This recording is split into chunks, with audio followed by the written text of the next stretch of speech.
Welcome to daily fact. और आज हम बात करेंगे लॉर्ड कॉर्नवालिस के बारे में। इससे पहले जो है हम रॉबर्ट क्लाइव और वॉरेन हेस्टिंग को कवर कर चुके हैं। आज की वीडियो में हमारा टारगेट रहेगा कि हम Lord Cornwallis, sir John Shaw और लॉर्ड वेलेस्ली, इन तीन जो इंपॉर्टेंट हमारे गवर्नर जनरल्स हैं, इनको कवर करेंगे। हम देखेंगे कि इनके टाइम पे जो इंपॉर्टेंट इवेंट्स हुए हैं उन पर हमारा जो टारगेट रहेगा।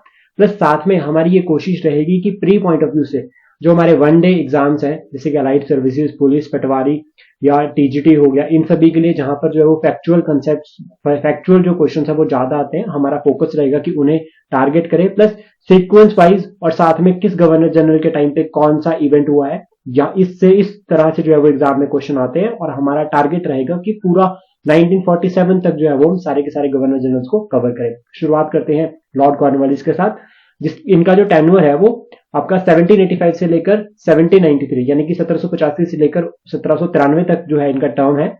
और इन्हें फादर ऑफ सिविल सर्विसेज भी कहा गया है।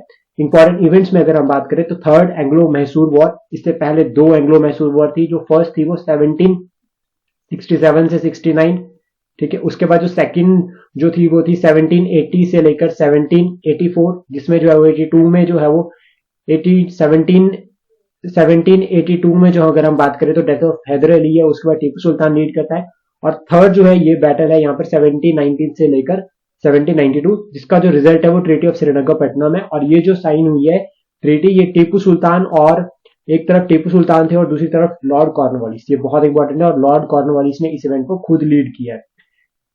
लॉर्ड कॉर्नवालिस का जो इंपॉर्टेंट है, जो एग्जाम पॉइंट ऑफ व्यू से, वो है परमानेंट सेटलमेंट। मोस्ट इंपॉर्टेंट है, 1793 में इंट्रोड्यूस किया था। और इसको जो है वो जमींदारी एसोसिएशन भी कहते हैं। इंपॉर्टेंट है ये जमींदारी एसोसिएशन। टैक्स रेवेन्यू कलेक्शन के लिए रिफॉर्म्स थे ये जो ब्रिटिश गवर्नमेंट ने इंट्रोड्यूस किए थे। इनका मेन टारगेट था कि जमींदार जो है वो इंटरमीडिएट यानी कि बिचौलिए की तरह जो है वो काम करेगा पीजेंट और सरकार के बीच में रेवेन्यू कलेक्शन के लिए।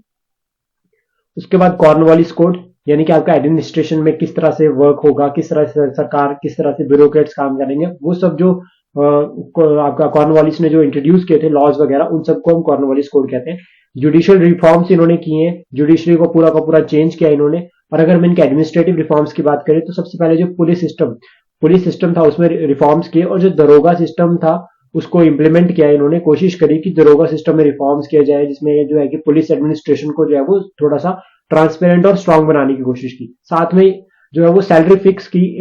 आपके जो जितने भी गवर्नमेंट एम्प्लॉइज थे, जितने भी यूरोपियंस थे, जैसे डिस्ट्रिक्ट कलेक्टर हो गया, उसकी सैलरी जो है वो 1500 रुपए उन्होंने करी, ताकि करप्शन को अवॉइड किया जाए और एक फिक्स सैलरी दिए जाए।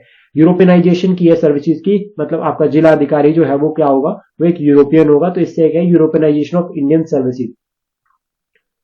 सेपरेशन ऑफ पावर की अगर हम बात करेंगे, टाइम पे हमने बात की थी कि उन्होंने जुडिशियल रिफॉर्म्स किए। जुडिशियल रिफॉर्म्स में इनका जो है वो सबसे इंपॉर्टेंट है कि सेपरेशन ऑफ पावर क्या है, कि जो डिस्ट्रिक्ट जज और डिस्ट्रिक्ट मैजिस्ट्रेट की पोस्ट है, इन दोनों को सेपरेट किया। डिस्ट्रिक्ट मैजिस्ट्रेट जो आपका जज रहेगा, और डिस्ट्रिक्ट कलेक्टर वो उसका काम जो है वो रेवेन्यू कलेक्शन से रिलेटेड ही होगा, इसको सेपरेट किया। पहले दोनों जो है वो एक ही पर्सन मैनेज करता था, लेकिन अभी इन्होंने सेपरेट कर दिया। रीऑर्गेनाइज जुडिशियल सिस्टम का पार्ट है ये। और साथ में जो टॉप अपील कोर्ट था, जो सदर दीवानी अदालत, सदर निजामत अदालत, उन पर जो है वो कौन प्रिसाइड करेगा, गवर्नर जनरल और उसकी काउंसिल। उसकी गवर्नर जनरल की एग्जीक्यूटिव काउंसिल जो थी वो वहां पर जो है कि टॉप अपील कोर्ट में होगी।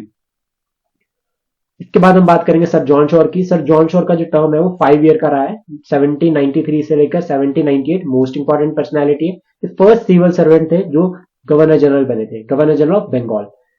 इनके टाइम पे अगर इंपॉर्टेंट बात करें तो सबसे इंपॉर्टेंट तो ये है कि जो permanent settlement Lord Cornwallis introduce करके गए थे, सर जॉन शोर ने उसको इंप्लीमेंट किया।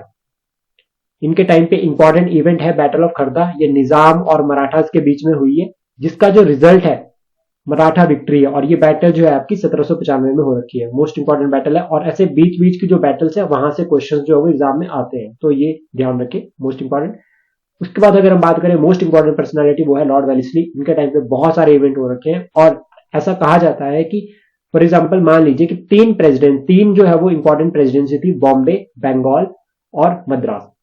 वेलेस्ली के आने से पहले इन तीन पर्सनैलिटी के बीच में कोई भी लैंड के थ्रू कोई भी लिंक नहीं था। लेकिन वेलेस्ली ने जो सब्सिडरी लाइन्स, उनकी जो पॉलिसी थी, वेलेस्ली की जो पॉलिसी थी सब्सिडरी लाइन्स, उसके थ्रू इन्होंने जो है कि इन सभी रीजन्स के बीच में जो है कि एक लैंड रूट, मतलब लैंड रूट लिंक जो है कि एस्टेब्लिश कर दिया। थ्रू लैंड जो है वो ये तीनों कनेक्ट हो गए थे, ये बहुत इंपॉर्टेंट है, ध्यान रखना। सब्सिडियरी लाइंस इनकी पॉलिसी थी जिसके थ्रू जो है कि without any kind of war जो है वो इंडियन स्टेट्स को एनेक्स किया जाता था। इसके फीचर्स की अगर हम बात करें सब्सिडियरी लाइंस में, तो पहला फीचर ये था कि जो स्टेट इसको साइन करेगा उसको एक ब्रिटिश आर्मी की एक टुकड़ी अपने पास रखनी पड़ेगी, जिसका खर्चा जो है वो जो साइनिंग स्टेट है उसको पे करना पड़ेगा। साथ में एक ब्रिटिश रेजिडेंट होगा कोर्ट में, जिसकी सलाह से जो है वो सारे काम किए जाएंगे।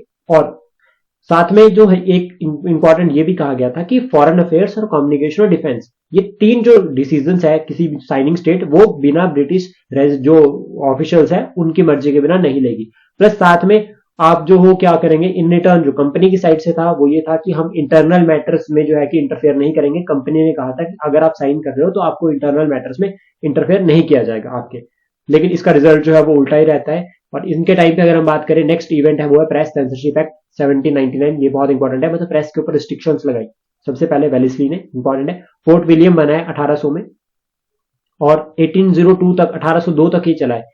इसका ये जो फोर्ट विलियम था ये एक कॉलेज था, इसका टारगेट था कि जो यूरोपियन सिविल सर्वेंट जो है वो यूरोप से भारत में आ रहे हैं, उन्हें भारत की लैंग्वेजेस के बारे में पढ़ाना, ताकि उन्हें जो है कि थोड़ी अवेयरनेस अबाउट इंडिया हो।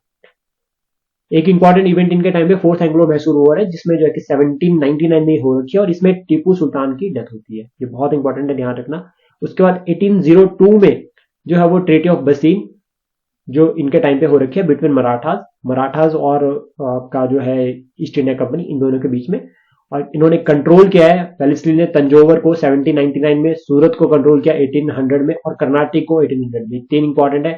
सेकेंड एंग्लो मैसूर वॉर मैंने आपको क्लियर कर दिया। प्लस यहां पर ये जो आपका वॉर है ये मराठा है, सेकेंड एंग्लो मराठा वॉर, ये आपकी 1802 या 3 से लेकर 05 तक हो रखी है, इंपॉर्टेंट है। और इसका जो रिजल्ट था वो ट्रीटी ऑफ देगांव है, इसकी स्टोरी है। और मराठा वॉर्स को जो है हम जब मराठास को पढ़ेंगे तब हम पूरे मराठास को डिस्कस करेंगे, साथ में वहां पे वॉर्स वगैरह भी डिस्कस करेंगे, मराठास का राइज, मराठास का डिके, और किस तरह से मराठास को जो है वो रिप्लेस किया ब्रिटिशर्स ने, और मराठास का एंड कैसे हुआ, ये सारे के सारे हम कंसेप्ट वहां पे क्लियर करेंगे जब हम मराठास को पूरा डिटेल में पढ़ेंगे। अलग से हम इसके ऊपर जो है कि एक वीडियो लेकर आएंगे।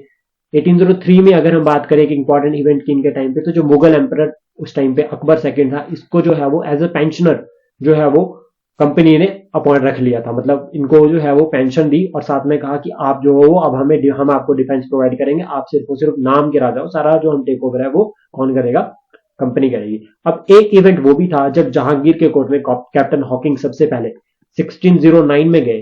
कैप्टन हॉकिंग्स की अगर हम बात करें तो ये सबसे पहले गए जहांगीर के कोर्ट में कि सर हमें थोड़ी सी जमीन दे दीजिए, हमें कंपनी लगानी है। और एक टाइम यहां पर भी 1803 में जब कंपनी जो है वो राजा को ही, मुगल एम्पायर को ही पेंशन दे रही है। तो इस तरह से जो है यहाँ पर मुगल एम्पायर का डिक्लाइन जो हुआ है, मुगल एम्पायर का एंड जो फेज है, वो एंड वाली फेज भी यहाँ पर आती है जो वेलेस्ली के टाइम पे है, ठीक है। और अगर हम बात करें सब्सिडियरी अलायंस की, तो सब्सिडियरी अलायंस में जो स्टेट्स ने साइन किया है, क्योंकि यहां से जो है वो पेपर में क्वेश्चन आता है, डायरेक्ट ईयर भी पूछा जाता है, प्लस सबसे पहले किसने साइन की थी ये पूछा जाता है, लास्ट किसने की थी। तो ध्यान रखिए, सबसे पहले हैदराबाद ने किया 1798, देन मैसूर 1799। जब टीपू सुल्तान की डेथ हो जाती है तो उसके बाद जो ओल्ड डायनेस्टी थी, वुडियार डायनेस्टी, हिंदू डायनेस्टी, वहां उसको रिस्टोर किया जाता है आपका मैसूर में, और जो उसको वहां का जो माइनर सन था उसको जो है वो सब्सिडी लाइन साइन करवा के जो है कि राजा बना दिया जाता है। तंजौर ने साइन किया 1799 में, बहुत इंपॉर्टेंट है ये। अवध ने 1800 में, और अवध का एनेक्सेशन उसके बाद बात करेंगे हम तो 1856 में हो रखा है। लास्ट स्टेट है जिसको एनेक्स किया है, और इसको डलहौजी के टाइम पे डलहौजी ने एनेक्स किया है, और मिस गवर्नमेंट के चार्जेस में, याद रखना मिस गवर्नेंस के चार्जेस में जो है कि इसको कैप्चर किया है लॉर्ड डलहौजी ने। पेशवाज ने साइन किया है 1802 में, सिंधियाज ने 1803 में, गायकवाड़ ने 1803। अब एक और important concept exam point of view से जो बहुत ज्यादा है वो ये कि पेशवाज, होलकर, सिंधिया, गायकवाड़, भोसले, ये मराठा लीडर्स थे। ये इनके जो रीजन है उससे रिलेटेड क्वेश्चन जो है वो एग्जाम में आता है, मैच द फॉलोइंग में। तो ये ध्यान रखिए, हमने इसको यहीं पर कवर कर दिया है। इवन मराठास के साथ भी हम इनको कवर करेंगे, लेकिन जितना हम लिंक करके चीजों को पढ़ेंगे हमें उतने अच्छे ही रिजल्ट मिलेंगे। तो पेशवाज की अगर हम बात करें तो पुणे में, होलकर अगर हम बात करें तो इंदौर, ठीक है। सिंधियाज की बात करें तो ग्वालियर, गायकवाड़ अगर हम बात करें तो बड़ौदा, और उसके बाद भोसले की अगर हम बात करें तो इट इज योर नागपुर। अभी इनका याद करने की ट्रिक है कि देखो PPHIISG गायकवाड़ GB और BN आपका भोसले नागपुर। तो इस तरह से जो है ये याद किए जा सकते हैं। और ये आज की हमारी वीडियो है जिसमें हमने जो है वो Lord Cornwallis, sir John sure और साथ में जो है हमारा लॉर्ड वेलेस्ली, इन तीनों को कवर किया। इंपॉर्टेंट इवेंट्स याद रखना, जो आपका कॉर्नवालिस है वो फादर ऑफ सिविल सर्विसेज है, और father of Indian administrative services जो है वो सरदार पटेल है। ये भी मैं आपको बता देता हूँ, इंपॉर्टेंट है। और साथ में जो कॉर्नवालिस है इनके टाइम पे इंपॉर्टेंट इवेंट हुआ है वो है परमानेंट सेटलमेंट। लॉर्ड वेलेस्ली जो है वो सब्सिडी रिलायंस पॉलिसी लेकर आते हैं। इसके बाद एक डॉक्ट्रिन ऑफ लैप्स है, वो डलहौजी के टाइम पे आई है। तो हम उन इन सारे इवेंट्स को जो है वो 1947 तक जो है हमारा टारगेट रहेगा कि गवर्नर जनरल के टाइम पे जितने भी जो इंपॉर्टेंट इवेंट है वो कवर करेंगे। इससे पहले वाली वीडियो जो है वो ऑलरेडी अपलोडेड हो चुकी है ग्रुप में, हमने एक सेपरेट प्लेलिस्ट क्रिएट करी है। और हमारा ये टारगेट जो है वो पुलिस, पटवारी, अलाइड सर्विसेज के लिए रहेगा, स्पेशल फोकस प्रीलिम्स के लिए। Please support, share, subscribe and like daily facts. Thank you.